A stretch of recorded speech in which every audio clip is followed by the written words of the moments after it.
Hello everyone, मोहित study IQ centre में आपका स्वागत है। आज हम ईवीएस से संबंधित जो है 30 इंपॉर्टेंट क्वेश्चंस को देखेंगे। ये मोस्ट इंपॉर्टेंट क्वेश्चन है जो सीटेट जुलाई 2024 के एग्ज़ाम के लिए महत्वपूर्ण होंगे। एक एक क्वेश्चन इंपॉर्टेंट है, इसलिए वीडियो को अंत तक ज़रूर देखिएगा और अपने दोस्तों से शेयर करना बिल्कुल मत भूलिएगा ताकि वो भी इस वीडियो का लाभ ले सके। अगर वीडियो पसंद आए तो प्लीज़ चैनल को लाइक सब्सक्राइब ज़रूर कर लीजिएगा। तो चलिए शुरू करते हैं बिना टाइम वेस्ट किए और एक एक क्वेश्चंस देखते हैं और एक एक क्वेश्चंस को समझने का प्रयास करते हैं। प्रीवियस ईयर के क्वेश्चंस हैं, कुछ मॉडल पेपर के हैं, कुछ नए आधारित क्वेश्चंस हैं, कुछ पुराने जो है पैटर्न पे आधारित क्वेश्चंस हैं। इंपॉर्टेंट है, इसलिए पेपर्स ज़्यादा से ज़्यादा लगाइए। इस चैनल के माध्यम से आपको जो है डेली आपको सीटेट से संबंधित जो है आपको पेपर कराए जाते हैं। आप बस उन पेपर को करिए और अपना प्रैक्टिस करते रहिए। तैयारी आपकी पूरी तरीके से 100% इस पेपर से कर के ही हो जाएगी आपकी। ठीक है, तो चलिए आगे बढ़ते हैं, क्वेश्चंस देखते हैं। पहला क्वेश्चन है, कक्षा 4 की एक टीचर हैं, शिक्षिका हैं, जो शिक्षार्थियों से कहती है, अपने स्टूडेंट से कहती है कि वे अपने कार्य पत्रक मतलब एक कॉपी में अवलोकन करें, एक रिपोर्ट तैयार करें और सत्र में एकत्रित कर दें। मान लीजिए एक कॉपी बनाइए, कॉपी में जो है एक रिपोर्ट करिए, सब कुछ लिखिए, जो भी आप देख रहे हैं कर रहे हैं, जो भी लिखने को बोला गया है, और एक सत्र के एग्ज़ाम के आखिर में जो है आपको एकत्रित की गई सामग्री को एक फोल्डर में डाल करके जमा कर देना इस तरीके से। तो उन फोल्डर को क्या कहा जाता है? बहुत बहुत इंपॉर्टेंट क्वेश्चन है। कई तरीके से ये क्वेश्चंस पूछा जाता है कि ठीक है कि बच्चे का एक रिपोर्ट कार्ड बनाना है, उसके बहुत सारी जानकारियाँ एकत्रित करना है, तो उसको क्या कहते हैं, या फिर इसमें इस तरीके से दे दिया गया है। तो इसको देखिए, आंसर ऑप्शंस देख लीजिए। पोर्टफोलियो कहा जाता है, या देन कार्य कह सकते हैं, दन कार्य कह सकते हैं, दत्त कार्य कह सकते हैं, बहुत सारे नाम इसको देते हैं, या परियोजना कार्य, या घटना वृतांत जो है अभिलेख कहते हैं। तो देखिए इस फोल्डर को, जो एक फोल्डर मान लीजिए ये एक फोल्डर है, ठीक है, इस फोल्डर में इकट्ठा की गई बहुत सारी जानकारियाँ, ये एक बॉक्स जो है ये बहुत सारी जानकारियों को रिलेट करता है। तो इस फोल्डर में बहुत सारी एक बच्चे से संबंधित जानकारियाँ एकत्रित की गई हैं, एकत्रित की गई हैं। इसको कहा जाता है, उसके लिए पोर्टफोलियो शब्द का इस्तेमाल किया जाता है। पोर्टफोलियो में मतलब बहुत सारी चीज़ों को एक रिपोर्ट कार्ड बना करके एक एकत्रित करना ही पोर्टफोलियो कहलाता है। ऑप्शन ए इसका सही जवाब है। बिल्कुल सिंपल है, पोर्टफोलियो वर्ड याद रखना, कहीं पे भी आए ऑप्शंस में तो समझ लेना ये पोर्टफोलियो ही आंसर है। तो बहुत सारे कीवर्ड्स हैं जो आपको याद रखने, बहुत बहुत इंपॉर्टेंट क्वेश्चन है, बिल्कुल मत भूलिएगा। ठीक, चलिए आगे बढ़ते हैं नेक्स्ट क्वेश्चन की ओर। राष्ट्रीय पाठ्य चर्चा रूपरेखा 2005 कक्षा 1 और 2 के लिए किस प्रकार के मूल्यांकन की अनुशंसा करता है? तो देखिए कक्षा और 1 और 2 के लिए जो मूल्यांकन जो इवैल्यूएशन है, जो बच्चे का मूल्यांकन करा जाता है कि बच्चे ने क्या सीखा, कितना सीखा, उसमें किस तरीके का है, औपचारिक होना चाहिए कि अनौपचारिक होना चाहिए कि गहन मूल्यांकन होना चाहिए, सतत मूल्यांकन। तो देखिए इसका सही जवाब क्या है? इसका सही आंसर है ऑप्शन डी, सतत मूल्यांकन। ध्यान रखना, किसी भी बच्चे का, वो चाहे 1 हो, 2 हो, चाहे वो कक्षा 5 का हो, चाहे वो कक्षा 6 का स्टूडेंट हो, किसी भी क्लास का बच्चा हो, ये एक नॉर्मल एक कंफ्यूज करने के लिए क्लास डाल दिए गए हैं। उस बच्चे का मूल्यांकन जो होता है वो सतत मूल्यांकन, सतत मतलब संपूर्ण मूल्यांकन। ठीक है, बच्चे का जो है शारीरिक मूल्यांकन भी देखना है, याद रखना, बहुत कंफ्यूज मत होइएगा। शारीरिक मूल्यांकन भी देखना है, इसमें मानसिक मूल्यांकन की भी देखना है बच्चे का, और इसमें भावनात्मक मूल्यांकन भी देखना है। ठीक है, ये सभी मूल्यांकन जो है देखना होता है, बच्चे का मूल्यांकन की जो है ज़रूरत होती है हमें। तो सतत मूल्यांकन इसको शब्द कहते हैं, सतत मूल्यांकन। ठीक है, चलिए आगे बढ़ते हैं नेक्स्ट क्वेश्चन की ओर। समूह कार्य मतलब एक जो है प्रोजेक्ट में दिया गया कार्य है, सब लोग बैठ मतलब एक प्रोजेक्ट है जिसमें जो है 4-5 लोगों का ग्रुप है। ग्रुप में समूह कार्य से पर्यावरण अध्ययन कर रहे बच्चों की सामाजिक व्यक्तिक विशेषताओं के आकलन के लिए निम्नलिखित में से कौन सा उपकरण सर्वाधिक उपयुक्त होगा? दत्त कार्य, दिया हुआ कार्य उपयुक्त होगा, इस तरीके के जो है समूह कार्य में बैठा हुआ बच्चा जिसके सामाजिक और व्यक्तिक विशेषताओं का आकलन करना हो, या कागज पेंसिल। तो ये तो दोनों बिल्कुल ऑप्शंस गलत है। मौखिक प्रश्न या निर्धारण मापनियाँ, तो देखिए ऐसे समय पे जो है मौखिक प्रश्न पूछ करके जो है ये मूल्यांकन करना सर्वाधिक उपयुक्त होगा, ना कि निर्धारण मापनियाँ जो है। ठीक है, ऑप्शन सी इसका सही जवाब है। अगला क्वेश्चन, नीचे पौधों के बारे में बच्चों के कुछ जो है सहजानुभूत विचार दिए गए हैं, इनमें से कौन सा विचार वैज्ञानिक दृष्टि से ठीक है? तो बच्चे के अंदर जो है एक पौधे के बारे में एक विचार को प्रकट करना है कि उसमें कौन सा विचार जो है बच्चे के अंदर वैज्ञानिक दृष्टिकोण को जगाएगा। ठीक है, बात समझ गए? कुछ सब्जियां फल होती हैं, बीज किसी पौधे का हिस्सा नहीं होते, गाजर और बंद गोभी पौधे नहीं है, घास पौधा नहीं है। तो देखिए इसका सही आंसर क्या है? तो वैज्ञानिक दृष्टिकोण से अगर देखा जाए तो कुछ सब्जियां जो हैं फल कहलाती हैं। ये इसका सही आंसर है। गाजर और बंद गोभी जो है पौधे नहीं है, तो गाजर को जो है हम पौधों की श्रेणी में नहीं रखते हैं और बंद गोभी को भी नहीं रखते, तो ये भी याद रखना, ये भी एक फूल ही है। तो ऑप्शन सी, इसमें से दोनों आंसर सही हैं। ठीक है, तो याद रखना इसमें दोनों, कोई भी आंसर जो है इसमें करेक्ट जो है वे में नहीं बताया जा सकता कि क्या है सही है। आपको क्या लगता है? मुझे तो दोनों ही सही लग रहे हैं, पर मैं इसमें आपको लॉक करने के लिए कहूँगा कुछ सब्जियां फल होती हैं, जैसे टमाटर जो है एक सब्जी है लेकिन वो एक फल भी है। याद रखना, टमाटर एक सब्जी है, वो एक फल है। तो ये जैसे चीज़ों को याद रखिएगा। ठीक है, आगे बढ़ते हैं नेक्स्ट क्वेश्चन की ओर। सतत मूल्यांकन का अर्थ है, तो देखिए क्वेश्चन बहुत इंपॉर्टेंट है। सीडीपी, ये हर एग्जाम में पूछा जाता है, चाहे वो सीडीपी हो, चाहे वो हिंदी पेडागोजी में भी हो, ठीक है, और ये चाहे मैथ पेडागोजी में हो, और ये चाहे वो ईवीएस पेडागोजी में हो, ये सभी में जो है क्वेश्चंस ये पूछा जाता है। इसलिए इंपॉर्टेंट, मोस्ट इंपॉर्टेंट क्वेश्चन है। सतत मूल्यांकन का मतलब क्या होता है? तो सतत मूल्यांकन का मतलब होता है बच्चे का संपूर्ण मूल्यांकन करना। मैंने आपको बताया था संपूर्ण मूल्यांकन करना। ठीक है, संपूर्ण मूल्यांकन मतलब शारीरिक मूल्यांकन, मानसिक मूल्यांकन, भावनात्मक मूल्यांकन, हर रूप से मूल्यांकन उसका करना होता है। बच्चे का जानने का प्रयास करना चाहिए कि उसका शारीरिक जो है कोई प्रॉब्लम तो नहीं है, कोई प्रॉब्लम है तो उसको कैसे सुधारना चाहिए। कोई गेम नहीं, मान लीजिए वो क्रिकेट खेलना नहीं पसंद करता लेकिन फुटबॉल खेलना पसंद करता है, तो ऐसा नहीं है कि उसको फुटबॉल खेलने से रोका जाए और क्रिकेट खेलने के लिए तो उसमें बेहतर नहीं करेगा, फुटबॉल खेलने दिया जाए। तो इस तरीके से उसके शारीरिक जो है मूल्यांकन करना चाहिए, इसी तरीके से उसके मानसिक मूल्यांकन करना चाहिए, उसके जो है भावनात्मक जो है मूल्यांकन करना चाहिए। तो ये चीज़ें हों, तो इसका ऑप्शन देख लेते हैं। बच्चे के सर्वांगीण विकास का पता लगाना होता है कि बच्चे का किस तरीके से जो है उसका संपूर्ण विकास संभव हो सके, और वो किस तरीके से होगा, जब शारीरिक, मानसिक और भावनात्मक मूल्यांकन हम उसका करेंगे, अलग अलग रूप में गौर से उसका देखेंगे और समझने का प्रयास करेंगे। ठीक है, नेक्स्ट क्वेश्चन। प्राथमिक स्तर पर पर्यावरण अध्ययन के आकलन में निम्नलिखित में से कौन सा एक संकेत उपयुक्त नहीं है? तो देखिए, पर्यावरण अध्ययन के आकलन में कौन सा उपयुक्त नहीं है पूछ रहा है। सहयोग, तो देखिए हम जब पर्यावरण का आकलन करते हैं तो हमें सहयोग की आवश्यकता होती है, हमें याद रखने की आवश्यकता होती है, हम प्रश्न पूछेंगे वो भी ज़रूरत होती है। इसमें न्याय और समानता की चिंता करना, एक वो भी प्राथमिक कक्षा 1, 2, 4 के बच्चे के लिए वो ज़रूरी नहीं है। न्याय और समानता के प्रति चिंता का होना ये एक संकेत उपयुक्त नहीं है पर्यावरण के अध्ययन के आकलन के लिए। ठीक है, बाकी सहयोग की ज़रूरत होती है, एक दूसरे के सहयोग से ही जो है हम कुछ नया सीखेंगे। स्मरण रखना है कि आज हमने क्या सीखा है। हमें प्रश्न पूछना पड़ेगा कि जैसे बीज अंकुरण हो रहा है तो बीज अंकुरण से संबंधित हम कुछ प्रश्न पूछ सकते हैं टीचर से, आसपास के ग्रुप से, कि हम ये इस तरीके से करेंगे तो क्या होगा, इस तरीके से करेंगे तो क्या होगा। ठीक है, चीज़ों को समझ गए होंगे यहाँ तक। अब चलिए आगे बढ़ते हैं नेक्स्ट क्वेश्चन की ओर। वीडियो यहाँ तक समझ में आ रहा होगा, एक एक क्वेश्चन इंपॉर्टेंट है, वीडियो को बिल्कुल भी मिस मत करिएगा, सारे क्वेश्चंस करिएगा।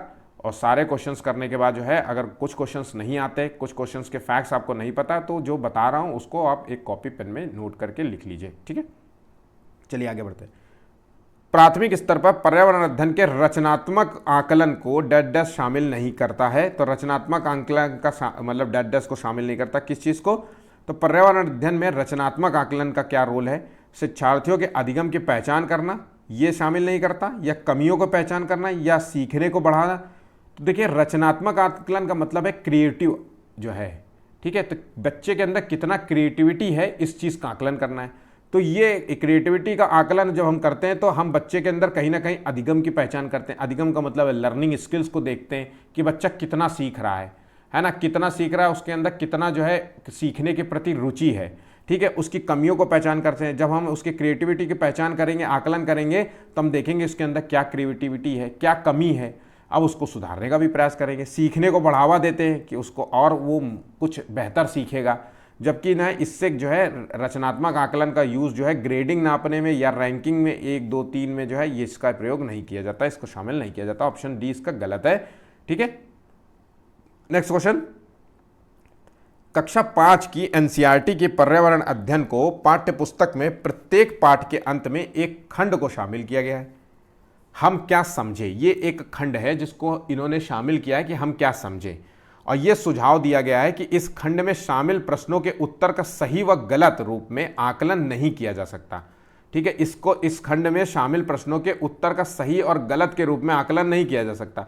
परिवर्तन जो है, ये परिवर्तन इसलिए किया गया है, क्यों किया गया है, तो हम क्या समझे, हमने कोई पढ़ाया बच्चों को कुछ, और तो हमने पढ़ाने के बाद जो है आखिर में हमने बच्चे से पूछा, अच्छा चलो बच्चों अब हमें बताइए हमने इस टॉपिक से क्या सीखा। अब इसका संबंध इस बात से नहीं है कि हम बच्चे का जो है सही और गलत रूप में आकलन करेंगे। हर बच्चा जो है इंडिविजुअली कुछ अलग चीज़ें सीखता है ना, सबकी अलग सोच होती है, उसने क्या सीखा उसको किस तरीके से डिफाइन करता है, इसको व्यक्त करना है, ना कि सही और गलत के रूप में आकलन करना है। तो ये परिवर्तन इसलिए किया गया है। ऑप्शंस देख लेते हैं। इस स्तर के बच्चे सही उत्तर नहीं लिख सकते, इस चीज़ के लिए मतलब ये परिवर्तन किया गया है। ये आकलन में शिक्षकों की सुविधा बढ़ाता है, या ये जानने में शिक्षक की सहायता करता है कि बच्चे कैसे सीख रहे हैं, और ये आकलन में विषय निष्ठता को कम करता है। तो देखिए इसका सही आंसर क्या है, इसका सही आंसर है ऑप्शन सी। ये जानने में टीचर की वो मदद करता है कि बच्चे आपने जो पढ़ाया उसमें से इन्होंने क्या मेंटली रूप में सीखा है, क्या समझना तार्किक रूप से सीखा है, उस चीज़ को समझने का प्रयास करेंगे कि बच्चे ने क्या सीखा है अपने आप में, है ना। मैंने कोई बच्चे को कविता सुनाई, और मैं उससे पूछूं कि बच्चों जो है आपने इस कविता से क्या सीखा, आपने इस कविता के बारे में क्या जाना, क्या समझा, तो कुछ बच्चे जो है कविता बताएंगे, उसको जो है अपने आप में जो है डिफाइन करते हैं। ठीक है, तो ये चीज़ें हैं। इसका सही आंसर ऑप्शन सी। ठीक, चलिए नेक्स्ट क्वेश्चन की ओर। एक पब्लिक स्कूल में प्रत्येक कक्षा में लगभग 2 से 3 बच्चे विशेष आवश्यकता वाले बच्चे हैं। ठीक है, कुछ शारीरिक और मानसिक रूप से विकलांग है। ये बच्चे अन्य बच्चों के साथ उसी कक्षा में एक साथ पढ़ते हैं। तो पब्लिक स्कूल निम्न में से किसका अनुपालन करता है। देखिए बहुत अच्छा क्वेश्चन है, और कई बार जो है विशिष्ट बालक और जो है शारीरिक रूप से विक्षिप्त बालकों के संबंध में क्वेश्चंस, विशिष्ट बालक, सामान्य बालक, इस टाइप के क्वेश्चंस बहुत आते हैं, हर जगह आते हैं। तो ये जो अनुपालन कर रहा है किस चीज़ का, सतत और व्यापक मूल्यांकन का, ये समावेशी शिक्षा का। ठीक है, मूल्यांकन तो हो ही नहीं सकता इसमें। मूल्यांकन तो तब होता है बच्चे का जो है कुछ हम मतलब उसके जानने का प्रयास करें। ठीक है, तो ये चीज़ होता है मूल्यांकन का। ठीक, समावेशी शिक्षा, समवयस्क शिक्षा या प्रतिपूरक अधिगम। तो इसका सही आंसर है समावेशी शिक्षा क्या होती है, ऐसी शिक्षा जहाँ पे समाज का हर वर्ग जो है उसमें जो है कवर होता हो, हर व्यक्ति कवर होता हो। वो समावेशी शिक्षा का मतलब है हर किसी को जो है समावेश कर ले अपने में। ठीक है, उसमें रोक टोक ना हो किसी का, मतलब ऐसा ना हो कि ये अमीर है ये गरीब है उसमें रोक टोक हो, या फिर जो है किसी जातिगत रूप में रोक टोक हो, या धार्मिक रूप से रोक टोक हो, या जो है मानसिक रूप से बेचारा जो है कोई कमी हो, या शारीरिक रूप से कमी हो, तो ऐसे बच्चों को जो है रोका टोका जाए, पढ़ाने से मना। ऐसी जहाँ सभी को कवर कर दिया जाए समावेशी शिक्षा कहलाती है। बिल्कुल जो है जहाँ पे सभी का समावेश हो। ठीक है, तो बिल्कुल सिंपल सा है, जहाँ पे विशेष बालक और विशिष्ट बालक और सामान्य बालक सभी पढ़ते हो, ऐसी स्कूल को समावेशी शिक्षा कहते हैं। ठीक है, नेक्स्ट क्वेश्चन, 10वां क्वेश्चन है, राकेश जो है कक्षा 5 पर्यावरण विज्ञान शिक्षक द्वारा दिए गए कार्य को समय पर प्रस्तुत नहीं करता। सबसे सुधारात्मक उपाय देना है हमें। तो हमने जो है राकेश जो है एक कक्षा 5 का स्टूडेंट है, और हमने ईवीएस के अंतर्गत उसे होमवर्क दिया, लेकिन उस होमवर्क को उसने काम को कंप्लीट नहीं किया। तब हमें उसको सुधार करना है, ना कि दंडात्मक जो है उपाय देना है, बल्कि सुधारात्मक उपाय देना है। तो प्रधानाध्यापक की जो है जानकारी में लाना है, ये सुधारात्मक कि हम प्रिंसिपल को बता दें, प्रिंसिपल जो करना हो करे, या खेल की कक्षा में जाने पर प्रतिबंध लगा दें कि उसे खेलने से रोकें कि भैया देखो पढ़ो पहले, बाद में जो है खेलना कूदना, ये करना है। या उसकी अनियमितताओं के कारणों को जानना चाहिए और उसे सही मार्गदर्शन देना चाहिए, या उसके माता पिता को जो है लिखित में जानकारी। तो इसका सही आंसर ऑप्शन सी, उसकी अनियमितताओं के कारणों को जानकर उसे सही मार्गदर्शन देना हमें ज़रूरी है। ऑप्शन सी इसका सही जवाब है। ठीक है, ताकि हम उसे सुधार सकें, क्योंकि हमें सुधारात्मक उपाय देना है। ठीक, चलिए नेक्स्ट क्वेश्चन, निम्नलिखित में से किस शिक्षण सहायक सामग्री के उपयोग से विषय वस्तु रोचक, सरल एवं बोधगम्य बन सकती है। तो हम ऐसी कोई जो है टेक्निक का इस्तेमाल करेंगे टीचिंग स्किल्स में। ठीक है, जिससे जो है जो हमने जो पढ़ाने का जो टॉपिक है हमारा वो बहुत इंटरेस्टिंग हो, बिल्कुल सिंपल हो, और जो है बिल्कुल सरल हो, सिंपल हो, है ना। तो बोधगम्य हो, जो समझ में आए बच्चों को। तो टीवी के माध्यम से सिखाएंगे, या भ्रमण, या पत्र पत्रिका, या चित्र के माध्यम से। तो देखिए बहुत सारे बच्चे चित्र लगा रहे होंगे, लेकिन नहीं, आंसर है भ्रमण। भ्रमण के माध्यम से जो है बच्चों को हम सिखाने का प्रयास करेंगे। हम जो है विषय वस्तु को जो है भ्रमण के माध्यम सिखाएंगे। जैसे मान लीजिए बीजारोपण है, तो बीजारोपण में जो है हम जा कर के जो है उसको पार्क में ले जाएंगे और पार्क में जो है बीज रोपण कराएंगे, उससे सिखाने का प्रयास करेंगे। या फिर हमने जानवर के बारे में सिखाना है तो हम उसे जो है किसी जो है जू में जो है उसको विजिट कराएंगे, उससे सिखाने का प्रयास करेंगे, ताकि जो है वो विषय के बारे में अच्छे से चीज़ों के बारे में समझ सके। ठीक है, नेक्स्ट क्वेश्चन। समुदाय एक महत्वपूर्ण शिक्षण और अधिगम संसाधन है क्योंकि, ठीक है, तो ये क्यों है, बहुत सिंपल सा जवाब है, इसका आंसर बहुत सिंपल होगा। एक, सस्ता और सुलभ है, या बुजुर्ग लोग बुद्धिमान हैं, उनके पास समय, इसलिए जो है ये मतलब समुदाय एक महत्वपूर्ण शिक्षण और अधिगम संस्थान होता है, या वो वास्तविक परिस्थिति में सीखने का अवसर प्रदान करते हैं, या कोई भी समुदाय में उपलब्ध समस्त ज्ञान को बिना आलोचना के स्वीकार करता है। तो देखिए सही आंसर है ऑप्शन सी, ये वास्तविक परिस्थिति में सीखने का अवसर प्रदान करते हैं समुदाय। ठीक है, चलिए आगे बढ़ते हैं नेक्स्ट क्वेश्चन की ओर। पर्यावरण के अध्ययन की पाठ्य पुस्तक में रेलवे टिकट का एक नमूना जो है पेश किया गया है। ठीक है, क्लासरूम में जो है रेलवे टिकट दिखाने का प्रयास किया गया है, तो उसको दिखाने का क्या मकसद हो सकता है? निष्कर्ष पर पहुंचने वाले बच्चों की कुशलता का विकास करना, या बच्चों को वास्तविक जानकारी से अंतःक्रिया करने का अवसर देना, साथ ही अवलोकन की कुशलता का विकास करना और बच्चों के रेल किराए के बारे में जानकारी दिलाना, या फिर ज्ञान उपलब्ध कराना विशिष्ट संक्षिप्त अक्षरों के बारे में। तो देखिए इसका सही जानकारी है, रेलवे टिकट दिखाने का जो वास्तविक कारण है वो बच्चे के अंदर जो है वास्तविक जानकारी देना टिकट से संबंधित, कि टिकट में क्या क्या इन्फॉर्मेशंस होती हैं, इसके बारे में बच्चा जानेगा, समझेगा, कहाँ से कहाँ टिकट जा रही है, किस दिनांक को जा रही है ना, किस ट्रेन से जा रही है, किस ट्रेन का नंबर दिया हुआ है, कितने किलोमीटर जा रहे हैं, ये सारी इन्फॉर्मेशंस उसमें दी हुई होती है। तो उससे बच्चा जो है एक जानकारी प्राप्त करता है, उसको एक अवसर मिलता है टिकट देख करके, और अपनी कुशलता, अपने जो है इंटेलेक्चुअल लेवल को बढ़ा सकता है। ये सब चीज़ें होती हैं। ठीक है, आगे बढ़ते हैं। वायु हर जगह है प्रकरण पढ़ाते समय एक शिक्षक विद्यार्थियों से निम्नलिखित प्रश्न पूछता है। तो वायु हर जगह है, ठीक है, ये पढ़ाते समय टीचर ने अपने विद्यार्थियों से एक प्रश्न पूछा, क्या मृदा में वायु है, क्या मिट्टी में हवा है, क्या पानी के अंदर वायु है, हवा है, या हमारे शरीर के अंदर वायु है, या हमारी हड्डियों में वायु है? तो इसमें कौन सा कौशल विकसित करने का प्रयास कर रहा है? तो बिल्कुल सिंपल सा है, तो ये बच्चे के अंदर जो है चिंतन कौशल का जो है इस्तेमाल कर रहा है। बच्चा इसमें सोचेगा कि क्या मिट्टी में वायु होती है, मिट्टी में वायु होती है तो कैसे होती है, किस रूप में उसको वायु मिलती है, पानी के अंदर वायु होती है तो कैसे होती है।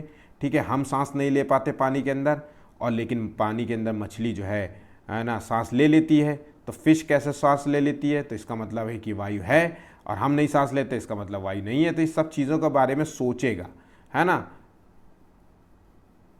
चिंतन कौशल की जगह इसका आंसर हो सकता है अवलोकन कौशल, ऑप्शन डी। इन सभी चीज़ों का वो अवलोकन करेगा, सोचेगा, समझेगा। ठीक है, तो अवलोकन कौशल इसका सही आंसर ज़्यादा है, ऑप्शन डी इसका सही है। आप लोग बताइएगा इसका ऑप्शन, इसका आंसर जो है क्या होगा, कमेंट करके आप बताना हमें कि इसका आंसर क्या होगा। ठीक है, एक बार बताने का प्रयास कीजिएगा, फिर देखते हैं। उससे इसका आंसर अवलोकन कौशल जाएगा। ठीक, चलिए आगे बढ़ते हैं। नीता जो है आंध्र प्रदेश जाती है और 2 साड़ियाँ खरीद के लाती है जो खास तौर पर वहीं बनाई जाती है, वे क्या कहलाती है? तो देखिए जो है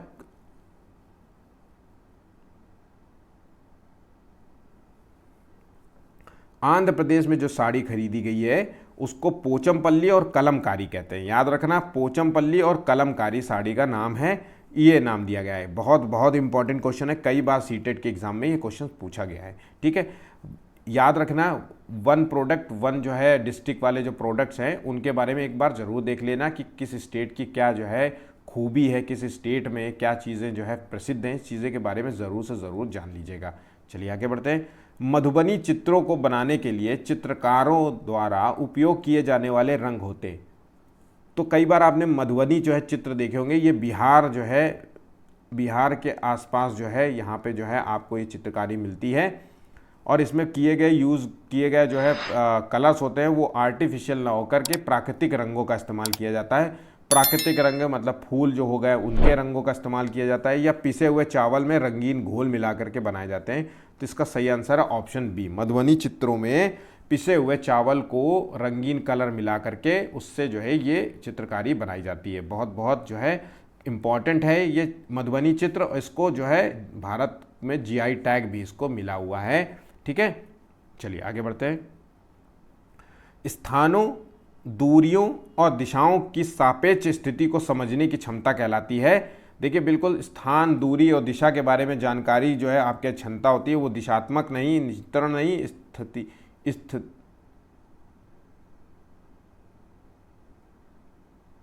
स्थितीय कौशल या ग्राफिक कौशल को जो है दर्शाती है। तो ये जो है दिशात्मक कौशल को दर्शाती है। इसका आंसर ए है।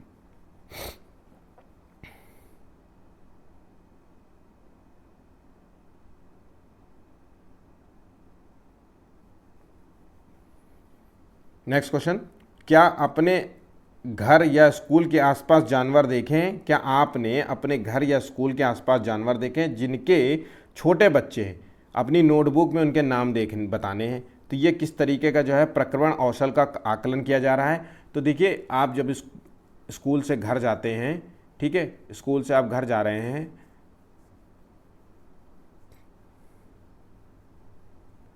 उस जाते हुए आपने कई जानवर देखे होंगे, उसके जो है जानवरों के नाम देखना है आपको। तो उस चीज़ को उस प्रक्रमण को जो है कहते हैं अवलोकन और रिकॉर्डिंग करना।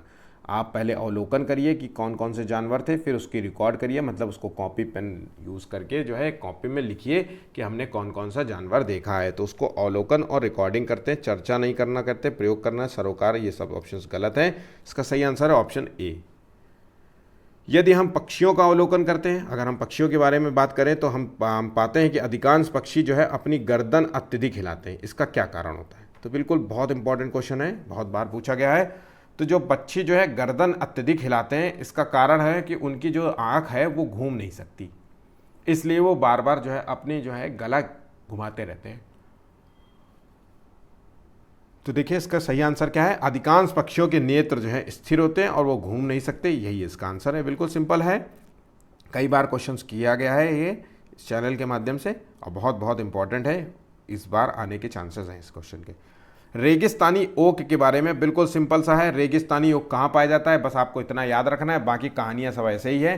रेगिस्तानी ओक का एक पेड़ का नाम है जिसकी जड़ें अत्यधिक गहराई तक जमीन के भीतर जाती हैं जब तक उसे पानी ना मिल जाए, और इस पेड़ की जड़ों की गहराई इस पेड़ की ऊंचाई की लगभग 30 गुनी होती है।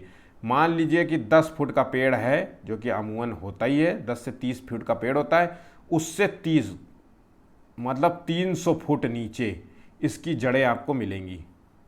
ठीक है, ये पेड़ कहाँ पाया जाता है? तो देखिए ये पेड़ पाया जाता है ऑस्ट्रेलिया में, ध्यान रखना ऑस्ट्रेलिया में पाया जाता है, रेगिस्तानी ओक इसका नाम है। बहुत बहुत इंपॉर्टेंट है, याद रखना। इसकी जड़ें 30 गुनी, ये भी याद रखिएगा, क्वेश्चन पूछ सकता है आपसे। ठीक है, घटपर्णी पौधा जिसको कहते हैं नीपेंथीस कहते हैं, ध्यान रखिएगा। नेफेंथिस बोलते हैं, नीपेंथिस बोलते हैं, कई नाम होते हैं इसको, नेप्थीस बोलते हैं या जो भी है। तो घटपर्णी पौधा जो है ये होता क्या है? तो देखिए इसका सही आंसर है, घटपर्णी पौधा जो है वो कीड़े मकोड़ों को आकर्षित करने के लिए उच्च तारत्य की ध्वनियाँ निकालता है, या मेढक कीड़े मकोड़े या चूहों को चालाकी से फंसाकर खा जाता है। भारत में नहीं पाया जाता है। तो और ये मुंह छोटी छोटी कौड़ियों में ढका होता है, तो ये ऑप्शन गलत है, ये भारत में पाया जाता है। ठीक है, तो ये पूर्वोत्तर भारत में पाए जाने वाला जो है पेड़ है भारत में। और ये मेढक और छोटे मोटे कीड़े जो होते हैं उनको चालाकी से फंसा लेता है। ठीक है, और ये क्यों फंसा लेता है? ये पेड़ में जो है नाइट्रोजन की कमी को दूर करने के लिए ऐसा किया जाता है। आमतौर पे क्वेश्चन हो सकता है आपसे पूछ ले। ठीक है, तो ये क्यों फंसाते हैं? तो नाइट्रोजन की कमी को ये पूरा करने के लिए कहते हैं, ऐसे घटपर्णी पौधे कहते हैं, जिनके जो है एक तरीके से फूल ऐसे होता है और इसमें जो है कीड़ा बैठ जाता है, पहले ऐसे खुला होगा, फिर धीरे धीरे करके वो बंद कर लेगा, फिर उसमें फंस जाता है। ठीक, निम्नलिखित में से सत्य कथन को चुनना है। बहुत बहुत इंपॉर्टेंट क्वेश्चन है, बहुत बार क्वेश्चन पूछा गया है। हाथी जो है गंदले पानी में खेलना पसंद करते हैं, गंदे पानी में खेलना पसंद करते हैं क्योंकि इनके शरीर को ठंडक मिलती है। हाथी का कलर होता है जो है ब्लैक, और ब्लैक कलर होगा तो इसके मतलब गर्मी लगेगी, इसलिए वो मिट्टी में खेलना पसंद करते हैं। मिट्टी में जो है मड जो होता है, कीचड़ जो होता है, उसको अपने शरीर में बिखेर देते हैं ताकि उससे जो है उनका शरीर ठंडा रहे। अधिकांश हाथी दिन में लगभग 10 घंटे आराम करता है। तो देखिए हम सभी को पता है कि जो हाथी होता है वो सोना भी पसंद करते हैं, लेकिन 10 घंटे नहीं, 2 से 4 घंटे अधिकतम ये सोते हैं। तो यहाँ पे ये पॉइंट गलत हो जाता है, याद रखना। ये इस तरीके से चीज़ों को क्वेश्चन पूछते हैं, इसलिए ये इसको जिस तरीके से दिया गया उसी तरीके से याद कर लीजिए। 3 महीने के हाथी के बच्चे का वजन जो है 200 किलोग्राम होता है, तो बिल्कुल सही जवाब है 200 किलोग्राम, 2 क्विंटल के करीब जो है एक बच्चे का जो है उनके वजन होता है। ठीक है, अधिकांश बड़े हाथी जो है एक दिन में लगभग 100 केजी झाड़ियां पत्ते खा जाते हैं, तो बिल्कुल सही जवाब है इसका आंसर। तो 1 और 3 और 4 इसका सही आंसर है, ऑप्शन सी इसका सही जवाब है, याद रखना ऑप्शन सी। ये समूह में रहते हैं, एक और पॉइंट याद कर लीजिए आप लोग कि हाथी जो है हमेशा समूह में रहते हैं, अलग नहीं रहते, और एक समूह में 10 से 12 हाथी होते हैं, और जो बुजुर्ग हाथी होता है वो इनका नेता होता है। ठीक है, और क्या हो सकता है इनके बारे में, जो है दिमाग जो होता है इनका जो है 5.5 किलो के बराबर होता है, तो ये भी याद रखना। और इनकी एज जो होती है करीब करीब 70 साल के करीब इनकी एज होती है, ह्यूमन एज के बराबर होती है। चलिए आगे बढ़ते हैं नेक्स्ट क्वेश्चन की ओर। कोई पक्षी जो है पेड़ की सबसे ऊंची डाल पर अपना घोंसला बनाता है, वो कौन सा पक्षी है? तो देखिए बिल्कुल सही जवाब है, उसका पक्षी का नाम है कौवा। कौवा जो है अपने सबसे ऊंची डाल पर घोंसला बनाता है। और ठीक है, चलिए इंपॉर्टेंट था क्वेश्चन। एस्किमो अपने घर इग्लू का निर्माण बर्फ में करते हैं, इसका क्या कारण है? तो देखिए इग्लू जो है, इग्लू जो होता है जो है आर्कटिक अंटार्कटिक जो है क्षेत्रों में, या फिर जो है नॉर्वे आर्वे जगह पे जहाँ पे बर्फ़ बहुत गिरती है ना, या 24 जो है 12 महीने वहाँ पे बर्फ़ रहती है, ऐसी जगह पे जो है इग्लू बनाए जाते हैं, बर्फ़ के घर बनाए जाते हैं। तो इसका क्या कारण है? तो वो बर्फ़ ठंडी हवा और पानी को अंदर नहीं आने देता, तो ये तो ऑप्शन बिल्कुल भी गलत है, बर्फ़ जो है ठंडी हवा को आने नहीं देता। बर्फ़ की दीवारों के बीच जो मौजूद हवा होती है वो उसकी गर्मी को बाहर जाने से रोकती है। ठीक है, ऑप्शन बी इसका सही जवाब है। चलिए नेक्स्ट क्वेश्चन। निम्नलिखित में से कौन सा पक्षी जो है कैक्टस पौधों के कांटों के बीच में, याद रखना बहुत इंपॉर्टेंट क्वेश्चन है, मोस्ट इंपॉर्टेंट क्वेश्चन है, कई बार क्वेश्चन पूछा गया है। कैक्टस पौधों के कांटों के बीच में अपना घोंसला बनाता है, तो ऐसे पक्षी को कहते हैं फाख्ता। इंपॉर्टेंट है, याद रख लीजिएगा, बिल्कुल भी मिस मत करना, ये ऐसे क्वेश्चंस तो बिल्कुल भी गलत नहीं होने चाहिए। ठीक है, कोई डॉक्टर एक मरीज को खाने के लिए कुछ दवाइयाँ लिखता है, ठीक, वो साथ में गुड़, आंवला और हरे पत्तेदार सब्जियां जरूर खाने का सलाह देता है। वो किस रोग से पीड़ित है? तो हम सभी को पता है आंवला खट्टेपन का होता है, और हरे पत्तियों में भी जो है क्या गुण होते हैं, और गुड़ों में क्या गुण होता है? तो वो एनीमिया, विटामिन जो है इसमें शरीर में उसके जो है मिनरल्स और विटामिन की कमी है, और ख़ास तौर से जो है उसमें जो है आयरन की कमी है। याद रखना उसके अंदर आयरन की कमी है, आयरन की कमी से जो है एनीमिया नामक रोग हो जाता है। ऑप्शन बी इसका सही जवाब है। रेशम के कीड़ों को किस पेड़ में पाला जाता है? कई बार ये क्वेश्चन इस तरीके से भी पूछ सकता है कि जो है कोई दोस्त मतलब किसी व्यक्ति का नाम लेते हुए कि रोहित के एक गार्डन है, गार्डन में बहुत सारे जो है पेड़ हैं जिसमें जो है रेशम के कीड़े उगे हुए हैं। ठीक है, तो उसके गार्डन में जो पेड़ उगा हुआ है उसको क्या नाम दिया जाता है, उसको क्या कहते हैं? तो उसका नाम है सहतूत। ध्यान रखना, सहतूत। रेशम के कीड़े हमेशा सहतूत के पेड़ में जो है पाले जाते हैं। ठीक है, नेक्स्ट क्वेश्चन। रिहाना अपने परिवार के साथ केरल जाती है, वो जा कहाँ रही? केरल जा रही है। वहाँ उसे ऊंचे ऊंचे वृक्ष दिखाई देते हैं, और वो अपने घर जो आज शिमला में जहाँ है, शिमला के ऊंचे वृक्षों से भिन्न है। वो जहाँ रहती है, जो अभी जहाँ रहती थी, हिमाचल प्रदेश में रहती थी, जहाँ शिमला उसकी जगह का नाम है, वहाँ के ऊंचे वृक्षों से ये वाले ऊंचे वृक्ष जो है अलग है। ठीक है, केरल में जो कौन से वृक्ष उसने देख लिए ऐसे? तो देखिए इसका सही आंसर है नारियल। साउथ में रहती है तो साउथ में जो है नारियल। अगर क्वेश्चन पूछ ले कि जो है मछली जो है किस चीज़ से पकाई जाएगी, तो आपको तब भी जो है नारियल तेल का जो है आंसर देना है। ठीक है, तो इस तरीके से क्वेश्चन पूछा जाता है। जो चीज़ जहाँ पे ज़्यादा अवेलेबल होगी इसी में चीज़ें जो है पकाई जाती है। जैसे हमारे यहाँ जो है यूपी में जो है सरसों का ज़्यादा प्रयोग किया जाता है, क्योंकि यहाँ सरसों होती है, वहाँ पे जो है नारियल का उत्पादन होता है, तो नारियल तेल होता है।